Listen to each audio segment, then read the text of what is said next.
Hi darlings, పొద్దున్నే petrol bunk చూడండి ఎంతమంది జనం ఉన్నారో. మరీ ఎంత దారుణంగా ఉన్నారంటే పెట్రోల్ ట్యాంకర్ లోపల రానట్లే అట్లున్నారు.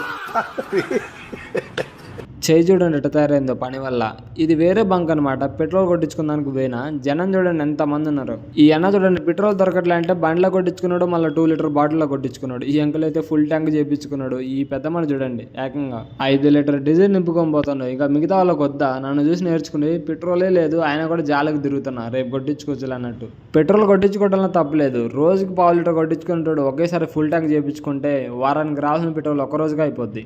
అనవసరంగా కంగారు పడి క్యాన్లలో, డ్రమ్ములలో, బిందెలలో నింపుకోకండి. అసలే ఎండాకాలం ఎక్కడో దగ్గర అంటుకుందంటే సంకనాకి మీరే ససరు. ప్రభుత్వం చెప్తుంది పెట్రోల్ కొరత లేదని. మనమే భయానికి కంగారు పడిపోయి ఎక్కువ తక్కువ కొన్ని షార్టేజ్ తీసుకొస్తున్నాం. నేను ఎక్కడి పని అయిపోయింది సరే 2 ప్లగ్గులు ఉంటాయి, అందులో ఒకటి పని చేస్తుంది, ఒకటి పని చేయదు. మరి దేని పెడతారు? తీసి అవతలి రేపు తేది ఒకటే పని చేసినప్పుడు ఒకటే పెట్టాలి. ఈ రోజు పని చిన్న బాత్రూమ్ వేసిన టైల్స్ అది ఎమ్మట అయిపోద్ది ఏమనుకున్నా, కానీ రాత్రి 7 అయింది. అది వేసి పక్కన ఇంకో చిన్న ప్యాచ్ వర్క్ ఉంది. అన్ని చేసేటప్పటికి మొత్తం మెట్లు ఎక్కడమే 4th ఫ్లోర్కి చచ్చిపోయిన మెట్లు ఎక్కలేక పనికిపోయిన దగ్గర అక్కడక్కడ నార్తోళ్ళు తగులుతారు. వాళ్ళు హిందీలో మాట్లాడుతుంటే ఎంతో కొంత అర్థం ఇది. అన్నది కేరళ అంట, మలయాళంలో మాట్లాడుతుంటే ఒక్క ముక్క అర్థం కాలే.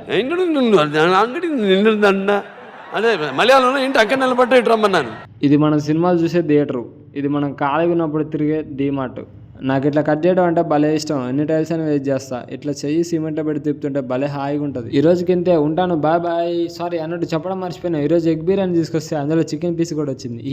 ఉంటాను, బాయ్ బాయ్.